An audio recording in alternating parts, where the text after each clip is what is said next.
Selamat malam Bapak Ibu saudara sekalian. Kita bersyukur bisa bertemu di tempat ini. Saya sama Pak Leo saudara. Jadi kita semua saudara di sini, saudara. Pak Leo punya istri, punya adik, itu istri saya. Jadi gimana cara panggil, saudara ya? Saya kadang bingung cara panggilnya gimana gitu ya. Pokoknya kita saudara gitu ya. Tadi pagi-pagi saya sama Pak Leo, sama Bu Yulia, sama Pak Yudi, kami pagi-pagi sudah menuju ke situ Bondo ini. Lalu di dalam perjalanan kami banyak cerita, dan Pak Leo baru cerita mengenai keluarganya. Saya baru tahu tadi pagi, dan bersyukur akhirnya bisa ketemu semua keluarga besar yang ada di tempat ini. Ini anugerah Tuhan, semua bisa kompak, semua bisa sehati. Amin. Saya akan ajak kita membaca di dalam satu bagian di dalam Alkitab, yaitu di dalam kitab Roma pasal yang ke-7. Roma pasal yang ke-7 ayat 24 dan ayat ke-25. Roma pasal 7, 24, 25. Kita akan baca ya. Aku manusia celaka. Siapakah yang akan melepaskan aku dari tubuh maut ini? Syukur kepada Allah oleh Yesus Kristus, Tuhan kita. Saya baca sekali lagi. Aku manusia celaka. Siapakah yang akan melepaskan aku dari tubuh maut ini? Syukur kepada Allah oleh Yesus Kristus, Tuhan kita. Ini adalah ayat yang sangat menarik karena cuma muncul satu kali di dalam seluruh Alkitab. Biasanya kalau manusia memperkenalkan dirinya, dia akan memperkenalkan dirinya yang baik-baik. Puji Tuhan, saya dari keluarga yang baik-baik. Puji Tuhan, saya baru pulang dari luar negeri. Waktu bicarakan tentang diri yang baik-baik, itu ada kebanggaan yang luar biasa. Tetapi kalau kita sedang membicarakan dari masa lalu kita yang tanda petik kurang baik, itu bagi sebagian orang ini adalah aib yang disingkapkan. Kalau aib itu lebih baik jangan diberitahu supaya kejelekan saya, kejelekan keluarga saya tidak diketahui oleh banyak orang. Tetapi saudara perhatikan, waktu Paulus yang sudah menjadi rasul, dia bisa memperkenalkan dirinya semua yang bagus-bagus. Di dalam bagian ini, dia memperkenalkan dirinya sebagai aku, manusia yang celaka. Kenapa dia tidak berkata, aku satu-satunya manusia yang paling diberkati di bumi? Lalu dia kasih 15 alasan. Semua kita kalau sudah baca, kita berkata, amin, memang engkau sangat diberkati. Saya sangat diberkati karena saya pembunuh umat Tuhan. Dan saya begitu berani. Dan saya saksi mata kematian Stefanus. Dan saya orang yang paling berbahagia di semua orang-orang yang pernah menganiaya orang Kristen. Karena Tuhan memanggil saya jadi rasul. Dia bisa memperkenalkan dirinya dengan alasan yang begitu banyak. Dan dia tidak memilih kalimat itu. Dan dia memilih aku manusia celaka. Aku manusia yang celaka. Dan Paulus juga pernah mengatakan, celakalah aku kalau aku tidak mengabarkan Injil. Dan dia juga mengatakan, terkutuklah mereka yang mengabarkan Injil yang lain yang sudah aku kabarkan. Orang yang hamba Tuhan kayak begini besar, mengatakan kalimat yang seolah-olah tidak dipenuhi Roh Kudus. Banyak orang-orang menangkap kalimat-kalimat hamba Tuhan, kalau sedang kritik, kalau sedang berkata kalimat yang tanda petik negatif, tidak ada Roh Kudus di dalam hatinya. Siapa yang bilang?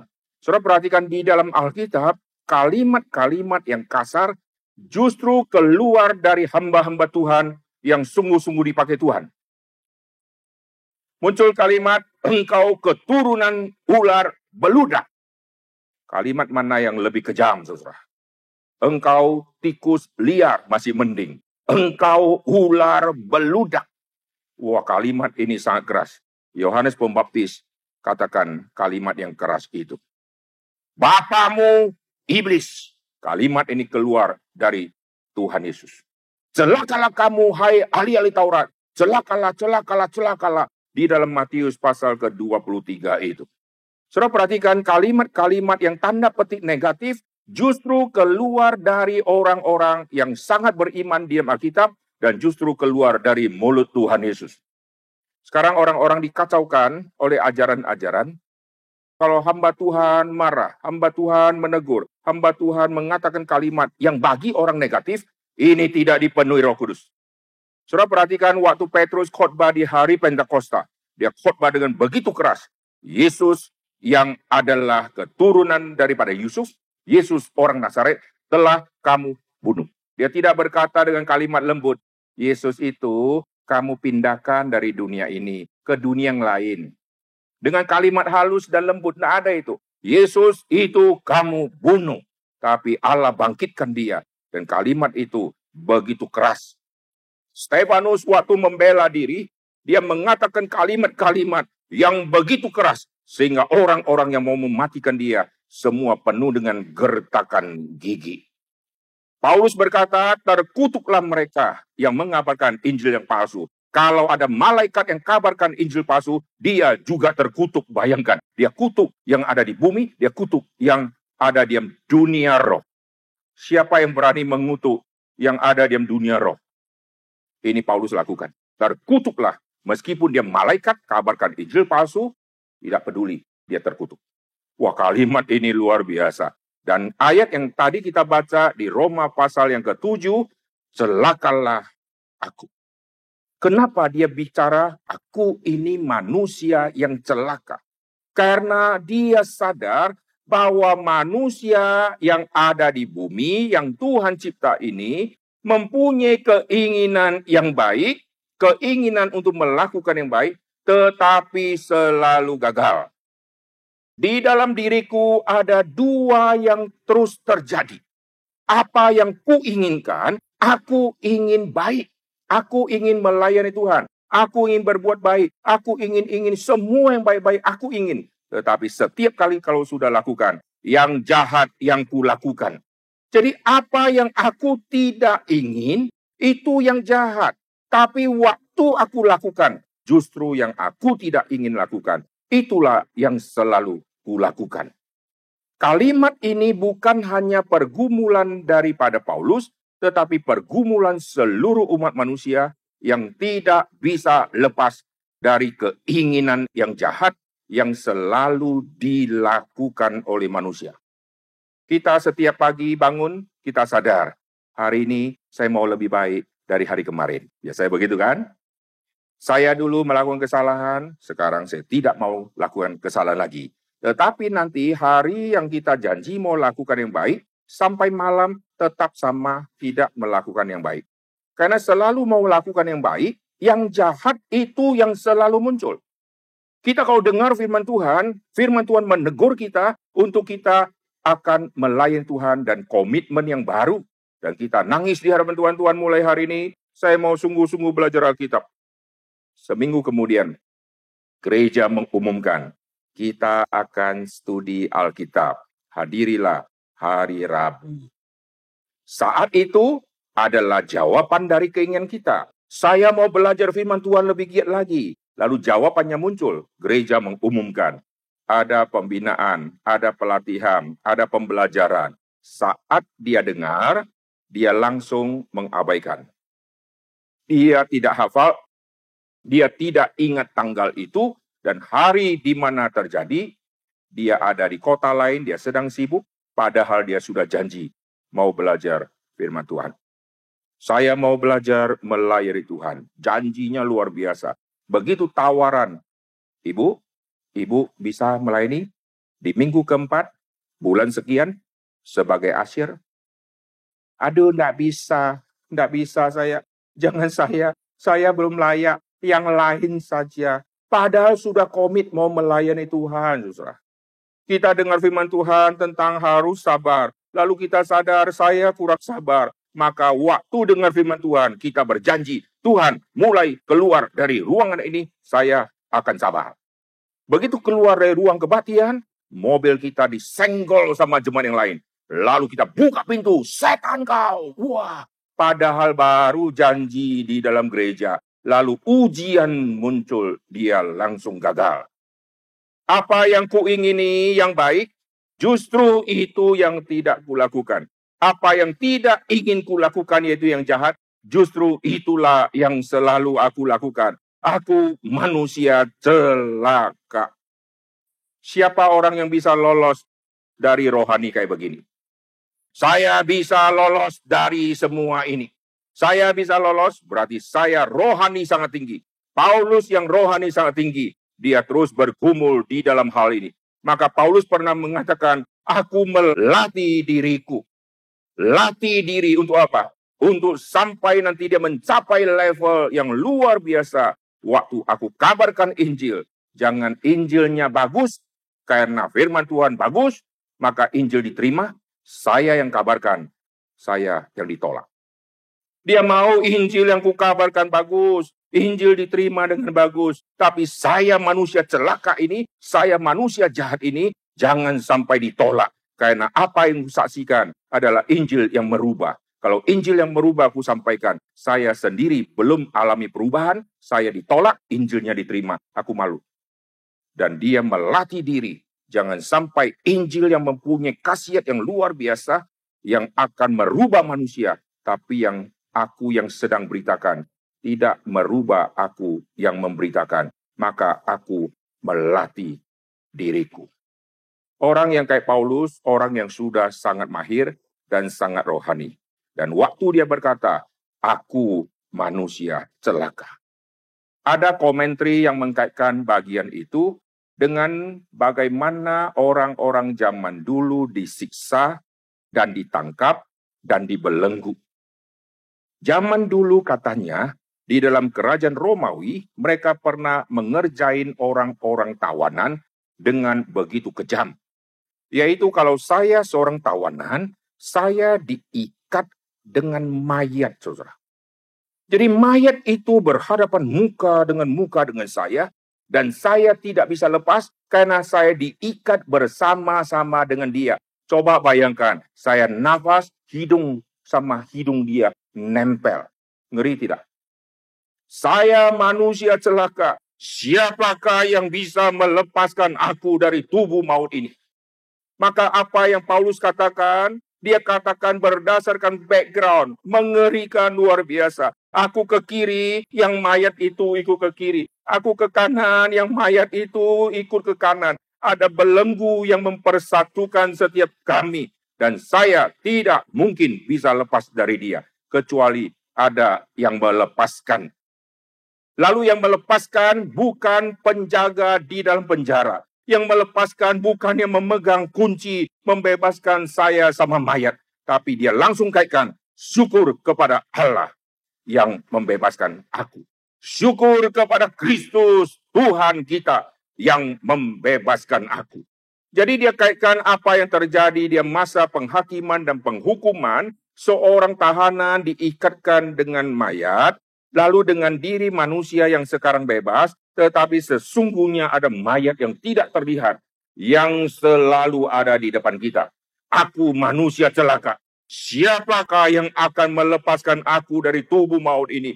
Seolah-olah bayangan ini tidak bisa hilang dari ingatan manusia, dan dia terus mengikuti manusia. Maka aku ingin yang baik. Aku tidak mau jahat lagi, tetapi nanti yang jahat, itulah yang kulakukan. Bayangkan kalau hidup kita, di depan muka kita ada satu mayat yang terus ikut kita. Ngeri tidak? Ngeri ya? Orang hidup saja di depan kita, enek saudara. Lalu diikat bersama-sama dengan orang hidup. Kemana mukanya selalu ikut sama kita. Wah, kita bisa jadi orang gila saudara. Ini mayat yang mukanya nggak tahu sudah seperti apa, yang aromanya nggak tahu sudah seperti apa, yang busuknya sudah seperti apa kita tidak tahu. Dan itu terus menempel bersama-sama dengan kita. Aku manusia celaka. Dia sadar hidupku akan menuju kepada kematian yang kayak begini. Hidupku akan rusak seperti ini. Hidupku akan menjadi mayat yang seperti ini. Siapakah yang bisa melepaskan aku? Cepat atau lambat aku akan menuju kepada maut. Sedangkan aku masih bergumul ingin layani Tuhan dengan lebih baik. tetapi selalu gagal. Kalau gagal, maka waktu aku berjumpa dengan Tuhan, aku akan masuk dalam penghakiman Tuhan yang begitu mengerikan. Tapi syukur dia mengatakan kalimat ini. Tuhan masih memberikan kepada dia anugerah untuk dia lewati hari-hari depan. Karena Tuhan mau memakai dia menjadi berkat yang luar biasa. Saya percaya kalau saya sebagai Saulus, saya pasti memikirkan hari di mana terang Kristus menerangi saya. Saulus, Saulus, mengapa engkau menganiaya aku? Kalau aku jadi Saulus, saya langsung bayangkan hari itu kalau nyawa saya diambil, saya belum diselamatkan. Saya kemana? Dapatkah saya menghadap tata pengadilan Tuhan? Saya percaya itu kengerian yang luar biasa. Jikalau Tuhan langsung mencabut nyawanya si Saulus pada saat Yesus menerangi hatinya itu. Tapi Tuhan masih memberikan dia kesempatan, hanya kasih dia buta sementara. Setelah matanya alami buta dan nanti dia melek. Disitulah dia melihat seluruh dunia dan melihat orang Kristen dengan kacamata yang sudah berbeda. Dulu dia lihat orang Kristen pengacau-pengacau. Dia lihat orang Kristen ini tidak layak hidup di bumi dan aku akan mematikan mereka. Sekarang dia lihat orang Kristen, dia bersyukur mereka adalah anggota tubuh Tuhan Yesus. Sekarang dia memandang kepada Farisi-Farisi yang dulu kawan baik dia, yang sekarang akan mematikan dia. Dan dia melihat mereka, bukan membalas untuk mematikan mereka, tapi dia melihat mereka. Aku berhutang Injil kepada orang Yahudi. Aku juga berhutang Injil kepada orang Yunani. Siapa yang bisa merubah manusia sampai punya konsep seperti ini, saudara? Kalau dulu dia lihat orang Kristen, harus dimatikan. Dia lihat orang Farisi, kawan baik. Dia lihat orang Kristen, harus dibunuh. Dia lihat mahkamah agama, itu sesama teman dia. Paulus dipercaya waktu itu yang adalah Saulus adalah anggota mahkamah agama. Bayangkan semua kubu dia adalah kubu yang sepakat mematikan orang percaya. Karena kacamata mereka memandang orang Kristen sebagai penghasut dan pengacau dan ajaran bidat. Lalu dia bunuh, dia izinkan, seret, tangkap. Lalu dia menyaksikan kematian Stefanus. Dan orang yang kayak begini, kalau dicabut nyawanya, itu akan jadi bahan bakar di neraka yang menyala-nyala, saudara. Tapi Yesus memberikan kesempatan kepada dia dan mengangkat dia dari lumpur dosa yang begitu dalam, kasih posisi yang paling tinggi di dalam jabatan pelayanan, yaitu memegang jabatan rasul. Dari lumpur yang sangat dalam, sekarang menduduki posisi sebagai rasul. Dan dia tidak pernah GR. Dan dia selalu merasa, aku tidak layak. Orang kalau merasa tidak layak, ada sisi baiknya. Tapi ada sisi bahayanya.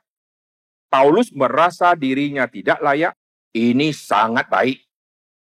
Tapi kalau kita merasa diri tidak layak, bagi saya banyak yang tidak baik. Kenapa? Karena waktu kita merasa aku tidak layak, artinya saya tolak semua pelayanan. Paulus lain, aku tidak layak. Semakin giat dia melayani Tuhan. Banyak orang melayani di gereja, lalu kenapa tidak melayani lagi? Aku tidak layak. Aku masih banyak dosa. Sudah tahu diri tidak layak, sudah tahu diri banyak dosa, lalu akhirnya bagaimana? Stop semua pelayanan. Paulus berkata, di antara semua manusia berdosa, aku yang paling berdosa. Lalu dia stop semua pelayanan? Tidak. Malah dia tambah rajin. Misi kedua, makin jauh, makin jauh, makin jauh. Maka kalau berkata tidak layak, harus mengikuti teladan daripada Saulus. Setelah mengatakan, lalu bangkit, lalu melayani. Lebih heran lagi. Orang zaman sekarang berkata tidak layak, artinya jangan pilih saya tidak mau terlibat lagi. Itu ngaco, tahu tidak layak. Tetapi akhirnya nyaman di dalam ketidaklayakan untuk tidak mau dirubah lagi oleh Tuhan. Paulus tidak pernah bangga bahwa dia adalah orang yang paling hebat. Meskipun waktu dia bersaksi, aku tidak kalah dari semua rasul. Dia saksikan itu bukan diam kesombongan. Dia mau menyatakan kalau aku mau bermegah, aku punya modal. Aku kalau listkan semua kehebatanku, aku punya modal untuk bermegah. Tetapi aku tidak akan bermegah selain kesukaran yang kualami.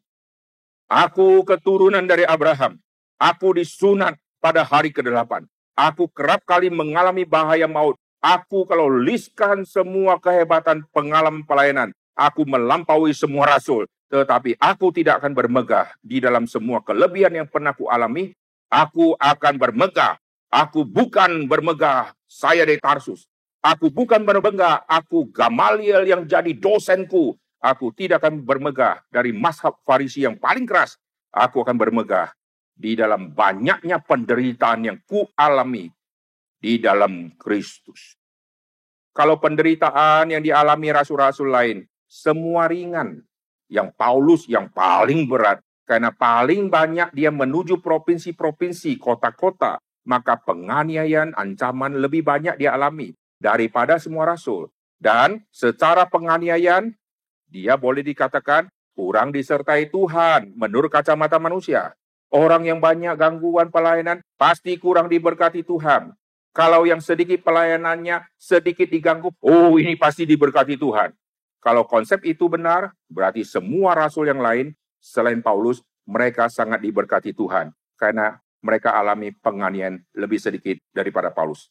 Tapi Paulus justru bermegah di dalam penderitaan ini. Dan dia tahu, makin saya menderita, bukan berarti Tuhanku mengutuk aku. Orang Yahudi punya konsep, kalau Tuhan sudah tidak di pihak kita, kita akan dihajar di bumi. Karena Tuhan tidak turun tangan membantu kita. Tuhan tidak datangkan tula untuk musuh-musuh kita. Tuhan biarkan kita sengsara. Orang Yahudi punya konsep itu. Dan Paulus tidak ikuti pikiran Yahudi itu. Makin dia kesulitan, makin dia bermegah, boleh menderita bersama-sama dengan Kristus. Nah, orang yang kaya begini, orang yang sungguh-sungguh rohani, sadar diri tidak layak, lalu terus maju melayani. Sadar diri adalah orang hebat, tapi tidak pernah membanggakan diri orang hebat, dan bahkan dia memaparkan semua kesulitan dia yang akan menurunkan derajat kerasulan dia. Rasul disertai Tuhan, rasul diurapi Tuhan, rasul dijaga Tuhan. Mengapa lu ditangkap? Kok Tuhan tidak turun tangan? Engkau pasti berdosa sehingga Allah tidak menyertai engkau. Oh, dia tidak peduli. Justru aku bisa mencicipi penderitaan di dalam Kristus.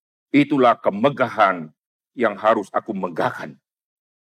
Dan sebelum mencapai level iman yang luar biasa itu, di dalam Roma pasal ke-7 dia pernah mengatakan, aku manusia celaka. Kenapa kita diam pelayanan gagal? Karena lupa kalimat, aku manusia celaka. Kita pelayanan selalu merasa aku berhasil, aku yang paling berbahagia di dalam jajaran anak-anak Allah. Maka rusaklah pelayanan kita. Kita selalu pelayanan, selalu merasa diri saya mampu. Karena saya bisa, maka saya dipercayakan. Paulus berkata tidak. Aku yang paling berdosa. Aku manusia celaka. Aku seperti orang yang lahir prematur. Ini kalimat yang muncul di dalam kalimat Paulus. Saya tidak bahas ayat itu. Muncul ayat, aku dilahirkan seperti seorang yang dilahirkan seperti anak yang harus digugurkan. Aku seorang yang lahir seperti anak prematur. Wah, kalimat ini menarik. Kalau saudara pelajari bahasa asli, dia mengkaitkan dirinya, aku ini tidak layak, aku di prematur. Orang prematur tidak sempurna. Tetapi orang yang prematur ini dijaga Tuhan, dilindungi Tuhan, sampai akhirnya dewasa dipanggil menjadi rasul. Dan dia begitu hormat kepada Tuhan. Karena dia yang harusnya dari kecil sudah dihabisi, dari kecil tidak layak hidup karena prematur. Bukan berarti Paulus lahir dari mama yang lahirkan dia prematur. Tapi dia menyebutkan dirinya ada di bumi seperti seorang yang prematur. Dan dia tahu betapa jahatnya dia di masa yang lalu. Dia tahu baik, tetapi yang jahat yang kulakukan. Siapa yang dapat melepaskan aku dari tubuh maut ini? Saya akan baca sekali lagi di ayat ke-25 pasal yang ke-7.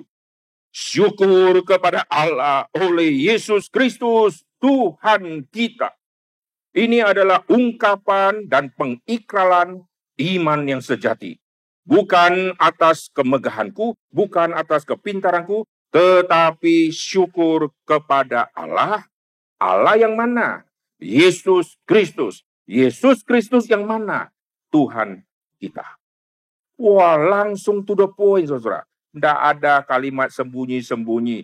Bersyukur kepada Allah. Allah yang mana? Bersyukur kepada Tuhan. Tuhan yang mana?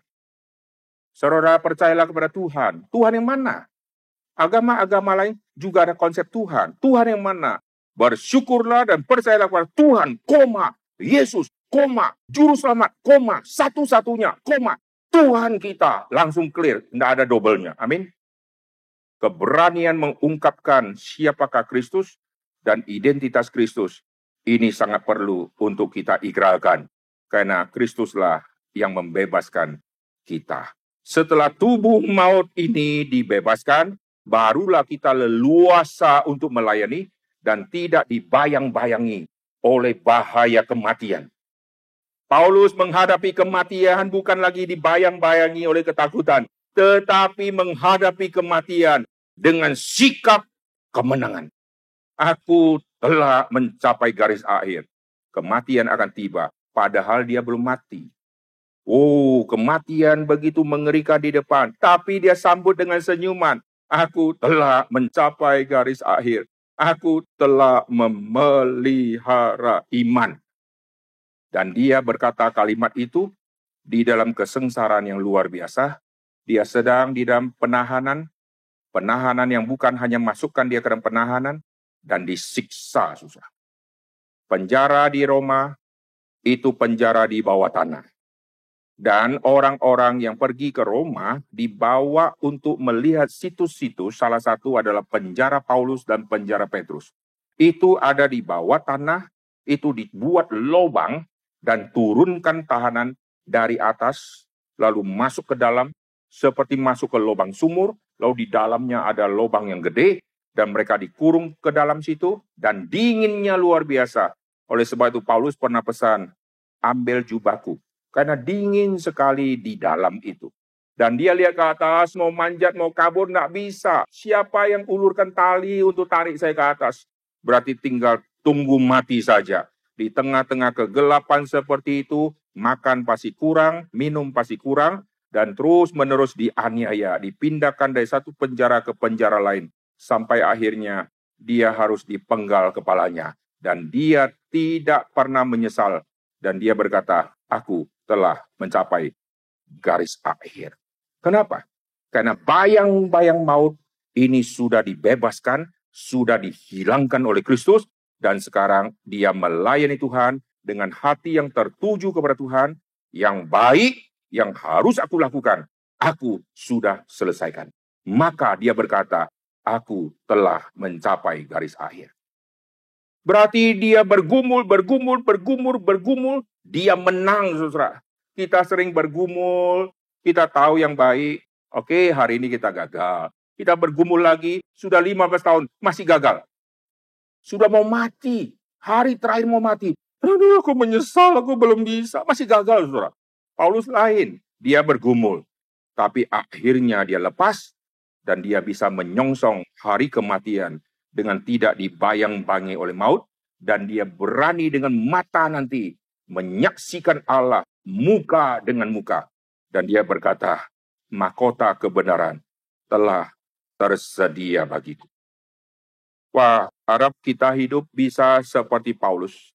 Tidak usah 100%, 90% bisa seperti Paulus. Sudah sukacita besar, saudara. Jikalau Paulus bermisi, di dalam misi dia hanya sampai ke Roma. Waktu dia diutus oleh Tuhan di dalam penjara. Saya percaya itu utusan. Kalau tidak mungkin Tuhan memakai cara penjara. Lalu dia akhirnya sampai ke Roma. Semua rute dia begitu mengerikan. Kalau kita bisa 90% yang Paulus lakukan, sudah sukacita besar. Dia melayani begitu banyak jiwa-jiwa yang dia dapatkan. Kalau kita bisa 80% saja, sukacita besar. Tapi masalahnya, berapa persen yang kita adopsi dari Paulus? Berapa persen? Pengertian firman dari Paulus begitu dalam. Berapa persen yang kita dapat dari Paulus? Maka layakkah kita disebut anak Tuhan? Layakkah kita disebut orang Kristen? Pengertian firman kurang bertambah, pelayanan kurang rajin, pergumulan hidup dan baik, selalu yang tidak baik yang menang. Lalu kesempatan melayani kita tolak, umur makin lama makin tua. Dan kita masih bersuka cita. Puji Tuhan, Yesus menyelamatkan aku. Menyelamatkan untuk apa? Menyelamatkan untuk terus hidup diam kegagalan? Tidak. Syukur kepada Allah, Tuhan Yesus, Tuhan kita. Saat itu, dia akan melayani Tuhan dengan tidak pernah ada hambatan apapun. Karena maut telah dikalahkan. Maka Pauluslah yang berkata, hai maut, di manakah sengatmu? Maut telah ditelan di dalam kemenangan. Ditelan di dalam kemenangan Kristus. Maka dia masuk ke negeri-negeri, ke provinsi-provinsi, bahaya maut menunggu dia di depan. Dia tidak pernah takut karena maut telah dikalahkan. Kau mau bunuh aku? Jikalau Tuhan tidak mengizinkan aku mati dengan cara itu, tidak mungkin aku mati. Aku akan karam kapal. Kapal mungkin tenggelam. Karena orang di kapal semua sudah ketakutan. Tapi Paulus percaya kita akan selamat. Karena dia tahu aku tidak mungkin mati di atas kapal dan tenggelam. Dan iman dia luar biasa. Dan betul semua orang di kapal akhirnya selamat. Nanti mereka terdampar di Malta. Dan dia tahu kematian dia di depan begitu mengerikan. Darahku tercurah. Berarti bukan tenggelam. Kalau tenggelam, darah nggak tercurah. Perutku kebanyakan air, nah itu tenggelam. Tapi darah tercurah, berarti melalui siksaan. Dan orang seperti ini, dia tahu. Kalau ajalku belum saatnya tiba, aku tidak mungkin mati. Kalau sudah saatnya tiba, aku pengen perpanjang pun sudah tidak bisa. Dan aku sudah siapkan diriku untuk menyambut hari itu tiba. Bagaimana dengan kita, saudara? Tadi kita dengar kesaksian bagaimana almarhum Kiantoro waktu masih belum percaya Tuhan, ada di dunia-dunia yang ngeri-ngeri, mempelajari semua tipuan-tipuan setan yang seolah-olah memberikan satu kuasa luar biasa. Bisa punya ilmu kebal, ajarin orang dapat ilmu kebal. Setelah kebal mau ngapain? Dulu ada orang yang katanya kebal. Wah, kemana-mana dia buka baju. Ayo, tusuk, tusuk, tusuk. Memang pisau tidak mempan. Karena kebanyakan buka baju. Suatu saat dia minta mamanya kerokin. Masuk angin dia. Buka baju. Oh, gagah. Aku kebal, kebal. Lu kebal dengan pedang, pisau. Lu kena masuk angin. Kerok. Sampai teriak dia. Aduh, sakit, sakit. Kepada golok lu kebal. Kepada koin 100 perak. Lu teriak sampai histeris-histeris. Apakah itu tidak kontradiksi? Mestinya koin dipakai untuk kerok. Bengkok semua koin, betul nggak? Karena hebatnya tubuhku. Lalu saudara dikerok, senyum. Lagi ma, sampai berdarah, masih tidak rasa. Lagi ma. Itu baru kebal, baru hebat. Tapi dikerok, aduh kesakitan. Dicubit saja kesakitan. Itu ilmu kebal apa? Itu semua tipuan-tipuan dari setan. Puji Tuhan, anggota keluarga akhirnya satu persatu dimenangkan.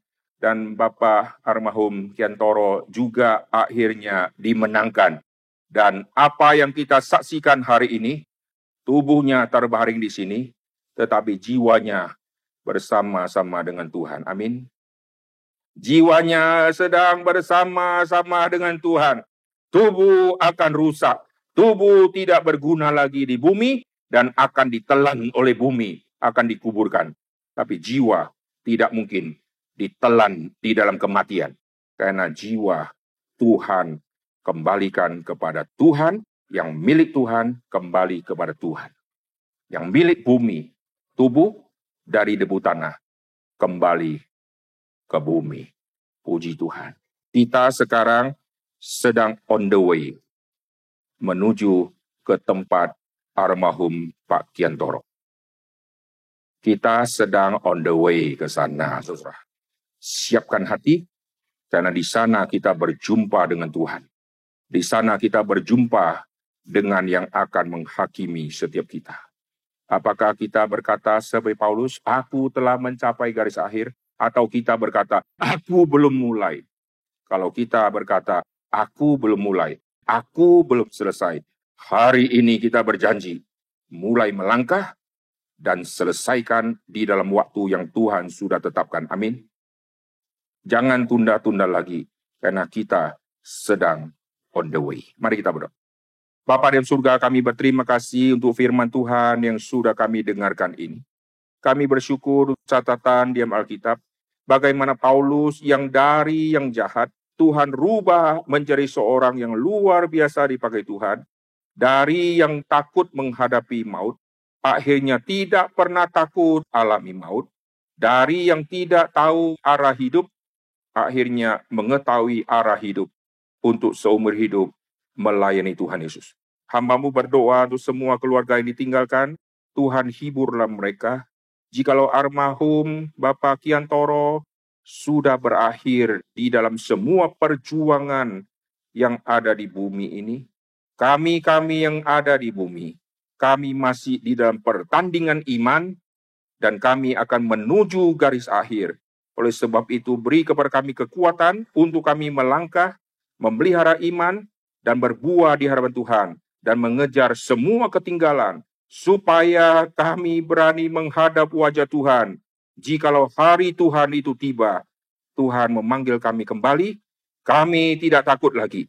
Kami akan menghadap Tuhan dengan ucapan syukur karena apa yang Tuhan perintahkan kepada kami di bumi. Kami sudah selesaikan dengan baik. Beri kepada kami kekuatan ya Tuhan, karena kami sedang on the way. Ada yang akan cepat, akan ada yang lambat untuk tiba di destinasi akhir hidup kami. Tapi Tuhan yang akan berbelas kasihan, memberi kemampuan kepada kami.